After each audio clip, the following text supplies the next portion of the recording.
Hello.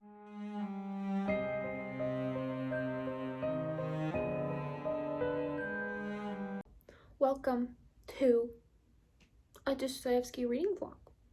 I'm reading The Idiot for this. As I said, I would read for March of the Mammoths, but we've run into a problem. Yes, we've run into a problem and we just started. So I read the first chapter, right? Yes, I got to chapter 2 and I run into an issue, a major issue. That basically means I can't keep reading for the next few days. Because what has happened is I started reading this and I was just like, what is this? I mean, I even started making my character lists and everything. And I'm like, it just feels so dry. Like, what's wrong with this? Wake up, book. Where is Dostoevsky? I'm like, what's going on? And so I was wondering, well, maybe it's the translation, you know? So I go and I download the free Kindle version of the VMP translation. Is it with Penguin? I don't know. To read, you know, the free amount, like the first few chapters. And as soon as I start reading it, I'm just like, oh, this is Dostoevsky. This is Dostoevsky. Yes, this is the man that I know. And I immediately felt at home. I just immediately was like, yes, this is him. And so now I can't read this. I can't read this. This just feels very dry. Dostoevsky to me is a very chaotic writer, and that's what makes him so wonderful. I mean, I'm not happy with this. I'm really not. I'm kind of frustrated because now I have to wait. Well, now I have to do two things. I have to wait to continue reading, and I have to spend like $16 with tax, like $17 to get another copy. I'm not happy about it. I'm not happy about it. But it's okay. It's okay. I can get over it. And because, okay, to me, Dostoevsky, he was not someone who could spend a lot of time writing his novels. In fact, it was something that he would get quite angry over with other authors because he was mad about the fact that because of their wealth, they could spend so much time thinking about their books and planning out their books and writing their books. Dostoevsky didn't have that luxury. He was in a lot of debt and he had a lot of financial pressure. And so he had to get stuff out. He had deadlines. I mean, if you ever look at his notes, like his writings and stuff, it's all over the place. And so he was under a lot of pressure and he had to write stuff really fast. And he would have to throw out chapters before he'd even been able to plan what the whole book is about because he had deadlines and he had to get it there because he was in all this debt and he had a gambling addiction and all this stuff. I mean, he was just a mess. And when I read V&P translation, it gives me that Dostoevsky feel. Someone who writes in a quirky way and a chaotic way. And I was looking up what Joseph Frank's favorite translation is. Because if anyone should know, it'd be Joseph Frank, right? And Joseph Frank has basically read all the translations and he read Dostoevsky's novels in the original Russian. And so he would know more than anyone. And he said that the V&P translations are the most literal translations of Dostoevsky. And I think the other thing that he said was it's the most Dostoevskian English.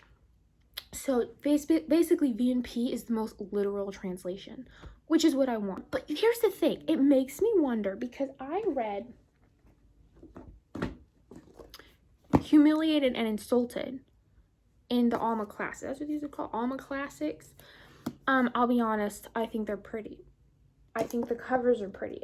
And when I read this, it didn't feel Dostoevsky to me.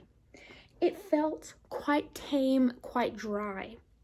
But I was like, maybe it's because Humiliated and Insulted, he did write it after he came back from Siberia, but it was before all of his major works. So I was like, well, maybe his style changed or something. But then I was reading some stuff he wrote before Siberia, and I was like, okay, but this has the same style. So why does this feel so different? And now I'm realizing, I think it's the translation. Because it's the same translator. See? Same translator. So now I'm like, I want to reread this. with a different translator. I don't know if V&P has translated this, I'm not sure. But now I'm curious to want to read this in a different translator because I really liked the storyline of this. Nellie, she has my heart. I love her so much. I actually have a whole page. I have her picture. Can you see it? I have her picture right there. This is my humiliated and insulted page. And I just absolutely love her. But my only complaint with the novel is it felt quite dry compared to what I like, all his other stuff I've read. Demons, Brothers Karamazov, Crime and Punishment. It felt dry. And now I'm realizing I think it's the translation. I think it's the translation. So yeah, it sucks because these are pretty. But they're gonna have to go. They're gonna have to go. I mean, I'll keep this one until I read. I'm gonna have all my notes in here. I'll see you again when I have the new book with the ugly cover, but the better translation. In my opinion, you know, if you like the other translations, go ahead. This is no hate. This isn't hate. I sound like I'm hating, don't I? Do whatever you want. Do whatever works for you, okay? Okay. I'll see you later. Goodbye. It's the next day. And I have it. I decided to just go to Barnes & Noble today because I don't have any Barnes & Nobles close to me, but I had an appointment in a town that has a Barnes & Noble.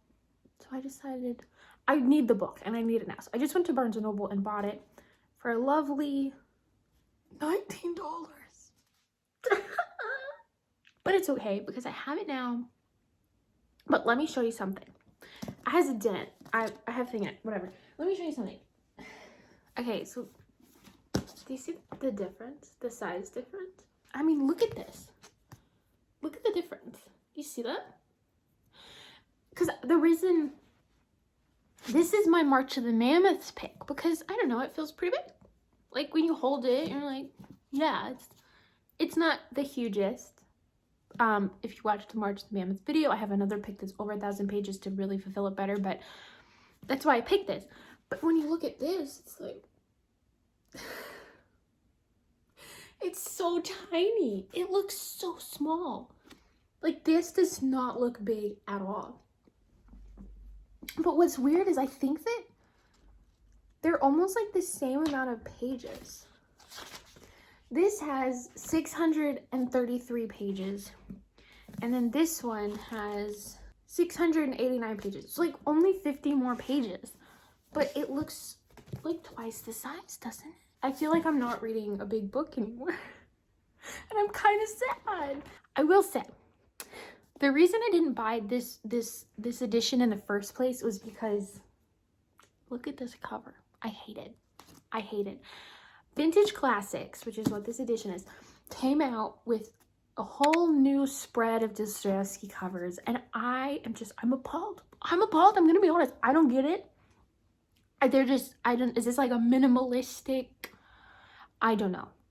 But they're disgusting. They are. And it's weird to me that these are what they chose. Let me show you. Okay, I have two of the older Vintage Classic editions. So this is my edition of Crime and Punishment. It's gorgeous. Look at this. It has like a paper. I don't even know how to describe it. It has like a rough paper texture. And then this is the Vintage Classic edition of Demons. I mean, look at these. These are so pretty. Okay. They have so much character, right? And then you look at this. And it's like, what is that? What is that? And especially because they did a bunch of Dostoevsky books in these new, and they just look too similar. They just look too similar. These have so much distinctual character. I love them. I love them so much. This, oh, I hate it. I hate it. And I understand, you know, they need to come out with new editions. This isn't, well, back in my day, we had the great old good Vintage Classics. Okay, you don't understand how good they were. I get that. They need to change, you know, but this, what is this? What is this? What is this? That's literally why I bought this edition in the first place was because I was not thinking about the translation. I was looking at the cover, and I think all of the idiot covers look terrifying. And so this was the one that I thought was prettiest, and that's why I bought it. And now I've learned my lesson about judging a book by its cover. Because the cover I hated the most is the one that I want the most. Now, as I mentioned yesterday, I wanted to see, I don't have it in here. I'll go get it. I'll be right back. I'll go get it. Okay, I'll go get it. I'll be right back. This is what I'm talking about. I wanted to see, like, try out a new translation of this. I was looking online to try to find, because I'm not sure if V and P, I don't know how to say their last names. I'll learn. Okay, but for now we're going to say Richard and Larissa. And plus, when you say their first names, it gives you kind of a, like, we're on a friendly basis, okay? My buds Richard and Larissa over there, okay? I don't think that they've translated this, but I just did a quick search and I couldn't find, I'll have to dig deeper, but I couldn't really find any other translations of this. Now, I think the problem might be that this goes by different names, kind of like how Demons goes by the Possessed or the Devils. This book also goes by another name. Is it the Insulted and the Injured? Something like that. I don't know. It goes by another name. So maybe that's the problem. I'm going to have to do some more digging because I would be really interested in rereading this with a different translator. Again, I wish it was Richard and Larissa, my friends, but I don't know if they've translated it. By the way, look at my edition of Demons. Look at how it just lays. Look at the flop. I mean, it's just so good. It's the same with my brother's Karamazov book, which I don't have in here. I mean, just great. Do you think this would eventually? That's pretty floppy. Wait a second. Okay, this is pretty floppy. Vintage Classics knows what they're doing. Cause like this is so stiff. I remember when I got this, I was like, I'm gonna have to break this in. I'm gonna have to break this girl in because she just does not. She doesn't. I'm gonna have to rip it open, tear the spine apart. Vintage Classics, you know what they're doing. Maybe not with their cover art, but they know what they're doing. I mean, look at that. Dang, I mean, it's just so great. Oh my gosh, like what? Man. But yeah, I'm really excited that I can continue reading The Idiot. I'm having so much fun so far, even though I've only read 2 chapters. Doesn't matter. I love it. It makes me so happy. I don't know. Dostoevsky, I love you. I love you. Dostoevsky, I love you. And Larissa and Richard, I love you too. They're great. They're great. And I love their translations. I've realized. Okay, bye. It's late. It is, well, by late, I mean it's 9. Can you see? No, 9:36. You can't see anything. What am I doing? It's 9:36 basically, which is really late for me. It's past my bedtime. I was reading the book and I got to chapter 5. You see that? And I done a page. Can you see that? My character lists. I always make character lists when I'm reading Russian books in particular. I'll make them for other books too, but when it comes to Russian books, I'll always write a character list because they have so many names that they go by, and I don't know, it's hard to keep track of. But I make a character list and it's really, really easy. And it really helps me and it makes reading so much easier. I've heard people say that they struggle with Russian literature because of the Russian names. Just make a character list. As you're reading, write down character names as they appear, and then you'll write like, or at least I do, I put like a little description that like Dostoevsky gives, for example, about them. And so when I'm reading, if a name pops up and I'm like, huh? Then I'll look, I'm like, oh yeah, that's this person. Because, they'll go by like 4 or 5 different names or something. So, yeah, I did that, and then I started the second page of it. But then I had some thoughts. I had some thoughts and I kind of, how do I even show you? I don't know. Here. I started writing a whole bunch of stuff. Totsky? That's how you say his name? I don't even care. If Totsky is not how you pronounce his name, I don't care. I'm gonna pronounce it how I want to pronounce it because I don't like that man. I don't like that man. I don't like that man at all. He's disgusting. Disgusting. I don't like him. I don't like him. And I'm just really interested in Nastasia, so I whatever, it doesn't matter what I wrote. I had to write some stuff down about her. But yeah, I've just read 4 chapters. There's already been so much information. I mean, look at all the characters that have been introduced in only 4 chapters. Like, look at that.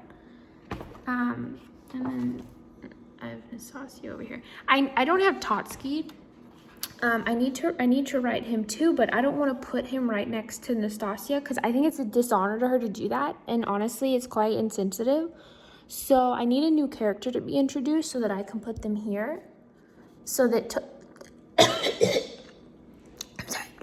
So that Totsky could go down here because I feel that it's insensitive to put Nastasia here and then put Totsky right down below. And I'm not gonna do that because I care about Nastasia. I'm not doing that. So yeah, I still have to write him down. I did underline. Basically, when I read, can you see? I'll circle names and then I'll underline all the like characteristics about them and then quotes about them that I really like and think give a lot of insight into their character and things. Where did I write? I wrote some. I didn't write that many about it, but I had. Where is it? Let me find it. I was angry at one point. Oh, here it is. Here's my anger. These are no spoilers. These are my angry thoughts. I don't know. I got angry. At Totsky. By the way, if you're wondering who I got angry at, it's at Totsky. I'm pissed off at the man. Disgusting. But I'm loving the book. And I need to go to bed. 9:30. It's now 9:40, and that's way past my bedtime. So I need to go to sleep. And I'll keep reading tomorrow. Okay? Okay. Bye. So I'm about 100 pages in to The Idiot, and I feel like out of all the Dostoevsky books that I've read, now I could be wrong about this. I'm not a scholar or anything, but I feel like this has so far at least been the most autobiographical, at least. See, I feel like I don't have enough knowledge to claim that, but I don't know. That's just the sense that I've been getting thus far, is that I feel that it's the most outright autobiographical. For example, Prince Mishkin, he has epilepsy, which isn't new. A lot of other characters have epilepsy because Dostoevsky had epilepsy. For example, Nelly in Humiliated and Insulted had epilepsy, and Smirnikov and the brothers Karamazov had epilepsy, and who else had epilepsy? I feel like I'm missing someone. Am I missing someone? I feel like I'm missing someone else. I think Kirillov in Demons or The Possessed, I think it's hinted that he has epilepsy, but I feel like it's not as outright stated that he has epilepsy like Smirnikov or Nelly or Prince Mishkin in this case. But I think Kirillov might have had it. I don't know. I think he might have though, but it's just not, to me, if Kirillov does have epilepsy, it's not as plainly put in place as these other characters. But obviously, like I said, the point was that Dostoevsky having characters have epilepsy is nothing new, but I feel that the way epilepsy has been talked about so far, and again, I'm only 100 pages in, but I feel like the way that it's been talked about so far is much more personal than the way that it was discussed with Nelly or Smirnikov. I mean, I feel that when Mishkin has been describing his epilepsy, I feel almost like it's Dostoevsky describing his epilepsy, whereas with Nelly, you feel like he's just using his experience with epilepsy and then describing what it might be like for this character or whatever. And same with Smirnikov. When I'm reading The Idiot, I feel as if it's actually Dostoevsky himself telling me his experiences with epilepsy, because also Mishkin, and he hasn't had any epileptic fits so far. He's just talked about them in the past, but he has talked about how the kind of ecstasy that he experiences in it, and that was something that Dostoevsky talked about in his letters, like private letters and things. He would talk about how he felt like he would meet God in his epileptic fits, just that pure, intense ecstasy that he would feel during it. Okay, I moved you up on some books because I realized that I don't know, the angle's really low. It doesn't matter. I'm almost done talking anyway, but I was going to give another example as to why this book feels so autobiographical so far.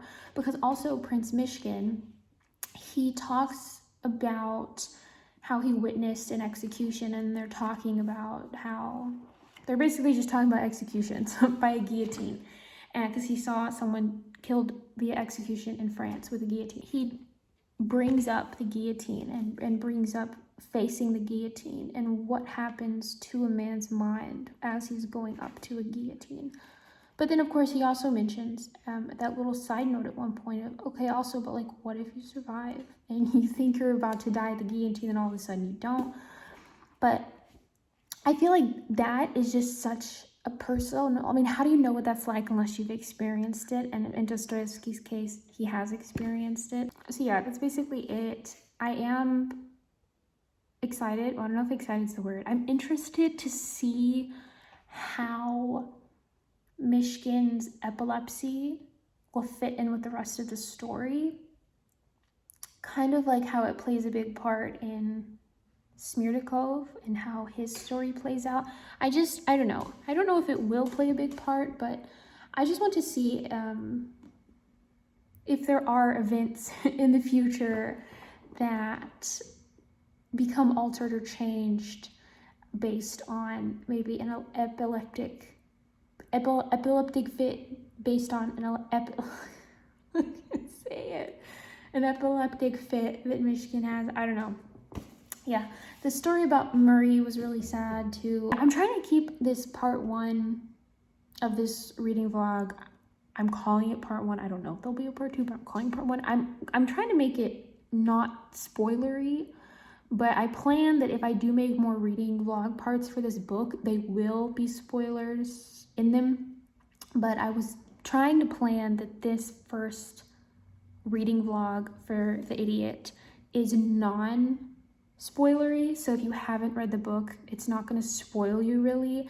Now, I don't know if anything I've said really is spoilers. I don't know. I feel like none of it's really spoilery. I don't feel like Mishkin having epileptic fits is a spoiler, and talking about that I don't think is a spoiler, or the guillotine parts. I don't think that's really a spoiler, so I think it's fine. But I was trying to keep this part spoiler-free, and then if I make more reading vlogs about The Idiot, I will make them non-spoiler, because I can only go so long without talking about the book and things in the book, and you know, I can only go so long not talking about spoilers. But that's where I'm at this far, so I'm gonna continue reading though, because I am really loving it. So regarding the state of me trying to find a different translation of this, I finally found one. This really seems like the most common translation though. It took me quite a while to find out that Constance Garnett has a translation of this, and Constance Garnett is who translated this Barnes & Noble edition of the Brothers Karamazov. My friends Richard and Larissa, they have not translated this, I don't think, which is really weird because they've translated like everything by him. They haven't just translated all of his, bigger works. but also all of his smaller works and things. I don't know why they haven't translated this. I don't know. But I don't even know where I can buy Constant Garnett's translation. It is titled different. It's called Injured and Insulted, or I already forgot. Insulted and Injured? Something like that. But I did find it online for free on a PDF format. So yeah, I was comparing a little bit of this to... Oh, sorry, don't read those. Spoilers, don't read the words. Spoilers. I was reading some, and I do seem to like Constant Garnett's translation more, so maybe I'll reread this with his translation. I don't know. But that's the state of this translation. I guess now I should get rid of this. I have a box of books that I'm getting rid of here, so I guess I'll just... Bye-bye. About 220 pages into The Idiot, and I can't keep talking about it in a non-spoiler way at this point, so I'm going to end this reading vlog here. If you would like to see more spoilery thoughts, that will be in part 2. If you have not read The Idiot, then definitely don't watch part 2. The whole thing is going to just be spoilers, and more spoilers. So hopefully you're still able to enjoy this part 1, though. It's my first time making a reading vlog, so hopefully it turns out all right, and I hope you like it. Bye!